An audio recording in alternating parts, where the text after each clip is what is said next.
इस कहानी को सुने बहुत ही बड़ी सीख मिलेगी। एक बार अमेरिका में एक 15 साल का लड़का एक स्टोर से ब्रेड चोरी करते हुए पकड़ा गया, तो स्टोर वाले ने उसे पुलिस के हवाले कर दिया। लड़के को जब कोर्ट में पेश किया गया तो जज ने लड़के से पूछा, क्या तुमने सच में ब्रेड चोरी की है? लड़का बोला हाँ। जज ने पूछा क्यों? तो लड़का बोला जरूरत थी, पैसे नहीं थे। जज ने कहा तो घर वालों से ले लेते। लड़का बोला घर में सिर्फ मेरी बूढ़ी माँ है, वो बुजुर्ग है, ये ब्रेड भी मैंने उसी के लिए चुराई थी।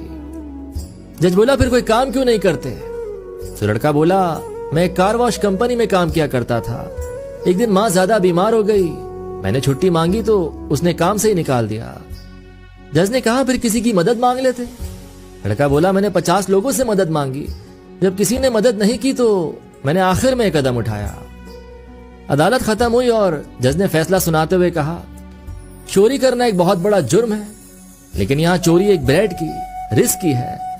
और बोले ठीक है, लेकिन यात्रा के दौरान ध्यान रखना गांव दूर था, इसलिए उसके पिता उसे स्टेशन छोड़ने आए और समझाते हुए बोले याद रखना अगर कहीं डर महसूस हो तो यह तुम्हारे लिए है, और उसकी जेब में एक छोटा लिफाफा रख दिया। लड़का थोड़ी घबराहट और उत्साह के साथ ट्रेन में सवार हो गया। ट्रेन के अंदर का माहौल उसके लिए नया था। खिड़की से बाहर खेतों और पहाड़ों का दृश्य देखते हुए लड़के का सफर शुरू हुआ। धीरे धीरे डिब्बे में भीड़ बढ़ने लगी और माहौल हलचल भरा हो गया। तभी लड़के ने महसूस किया कि एक आदमी उसे लगातार घूर रहा है। उसकी बेचैनी बढ़ने लगी, उसका डर बढ़ता गया, उसकी आंखों में आंसू आ गए। तभी उसे पिता का दिया लिफाफा याद आया। कांपते हाथों से उसने वह लिफाफा निकाला। उसमें लिखा था, बेटा घबराना मत, मैं इसी ट्रेन में तुम्हारे 2 सीट पीछे हूँ, बस पुकारना, मैं तुरंत आ जाऊंगा। उसके चेहरे पर मुस्कान लौट आई। सीख जब हम अकेले महसूस करें तो याद रखें, पिता और ईश्वर हमेशा हमारे करीब हैं, उन पर भरोसा रखें।